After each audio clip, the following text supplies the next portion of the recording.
அன்பு மருது, நலம் நலமே வாழ்க. செல்வன் கரிகாலனை நீ வளர்க்கும் பொறுப்பை மேற்கொண்டு நாளையோடு 25 ஆண்டுகள் ஆகின்றன. நாம் திட்டமிட்டபடி பூபதி மன்னரின் பழைய அரண்மனையில் சந்திப்போம்.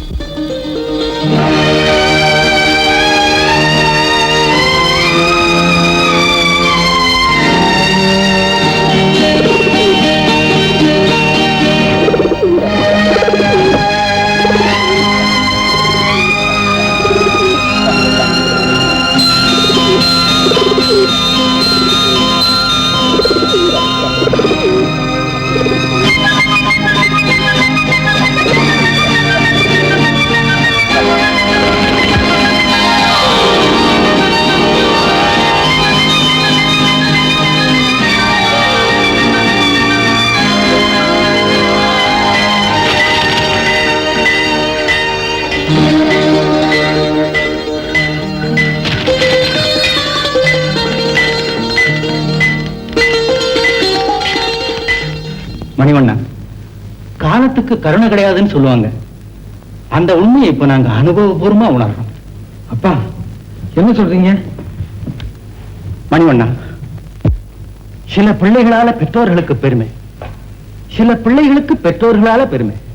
அந்த 2 பாக்கியமும் எங்களுக்கு இல்ல. அப்படின்னா உங்க மனம் புண்பட முடியா?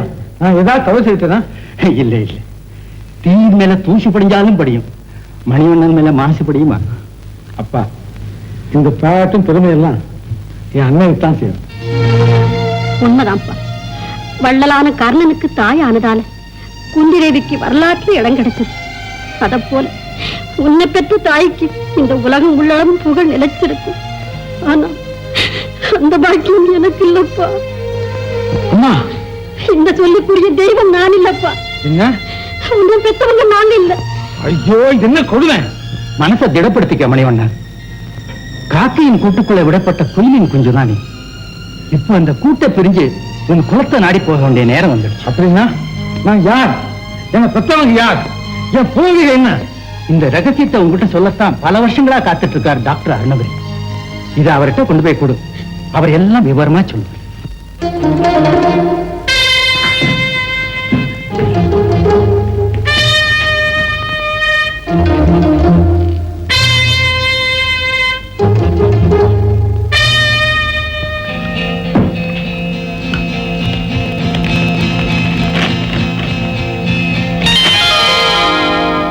மணிவண்ணன்,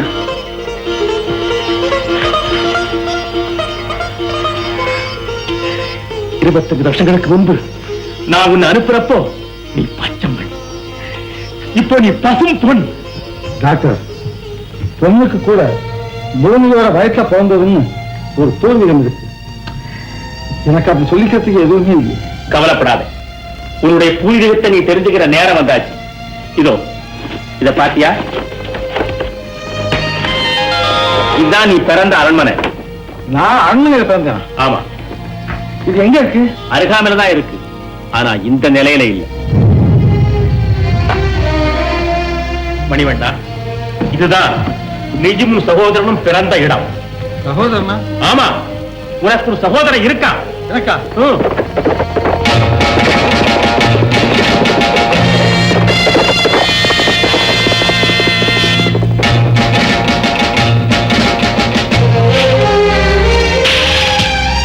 டாக்டர், 25 வருஷத்துக்கு முன்னால நீங்க எனக்கு இட்ட கட்டளைய நிறைவேற்றிட்ட.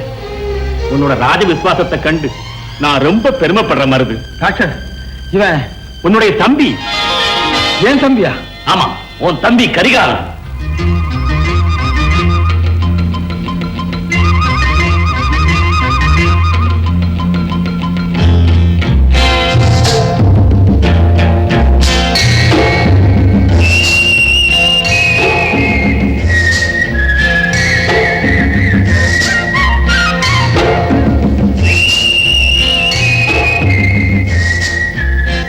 என்ன போலவே இருக்கே. ஆமா, உன்னை கூட நான் எங்கேயோ பார்த்த மாதிரி இருக்கு. அப்படியா? ஆச்சரியமா இருக்க.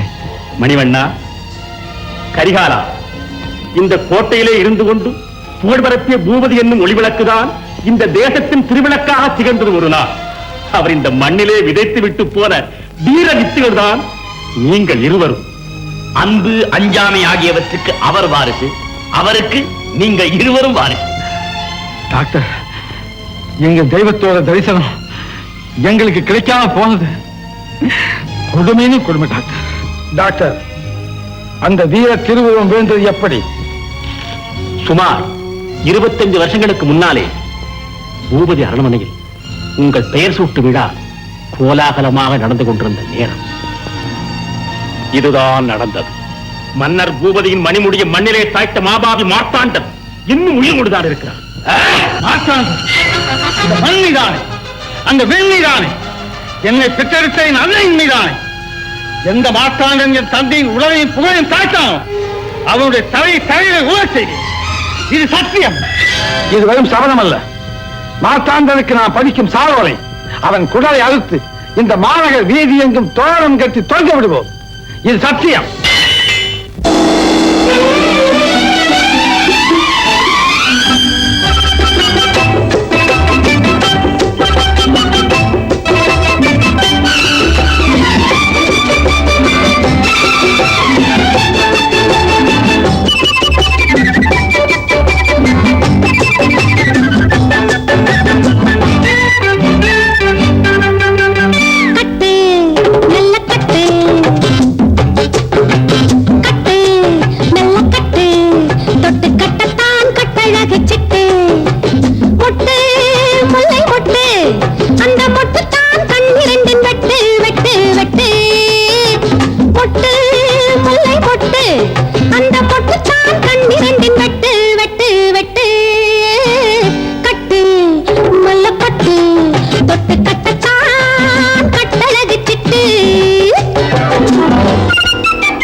மகாராஜா, கண்டுபிடிச்சிட்டேன். உங்க உள்ளத்தை கொள்ளை கொண்ட ஓஹோ, காட்டுல வாங்கிட்டே தப்பி போன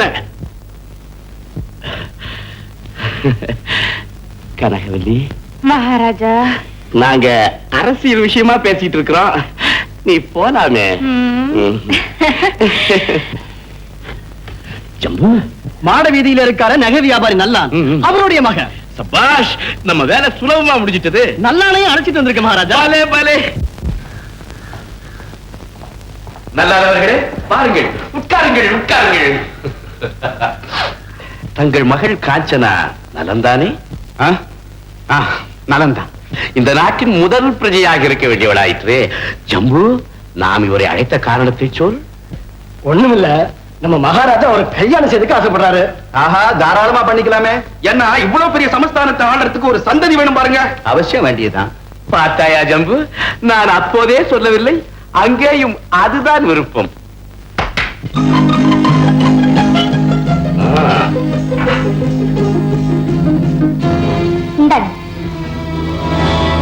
என்னது? தங்க நாணயம். தெரியுது, எதுக்குன்னு புரியுது. என்னங்க சந்தேகப்படுறீங்களா? அவ்வளவு அசல் தங்கம். வேணும்னா சோதனை பண்ணி பார்க்கலாம். நான் இந்த நாணயத்தை சோதனை பண்ண வேண்டியதில்லை, நீங்க தான் என் நாணயத்தை சோதனை பண்றீங்க. நல்லானவர்களே, நீங்கள் நல்ல வியாபாரி, லாபத்துக்கு பாவம் இல்லைங்கிறது உங்களுக்கு தெரிஞ்சிருக்கணுமே. நான் வியாபாரி தான், ஆனா என்னோட வியாபார பொருள் தங்கம், சன்மானம் இல்ல. சன்மானங்கிறது வருமானத்துக்கு எதிரியாச்சுங்களே. பேசாம சன்மானத்தை வாங்கிக்கங்க. தங்கத்தால செய்த பாதரட்சியா இருக்கலாம், ஆனா அதுக்காக யாரும் அதை தலையில தூக்கி வச்சுக்க மாட்டாங்க. என்ன சொன்ன? என்ன இருந்தாலும் இவர் நமது விருந்தாளி. இவரை நிரந்தரமான விருந்தாளியாக்கிக் கொள்ள வேண்டியது நமது கடமை.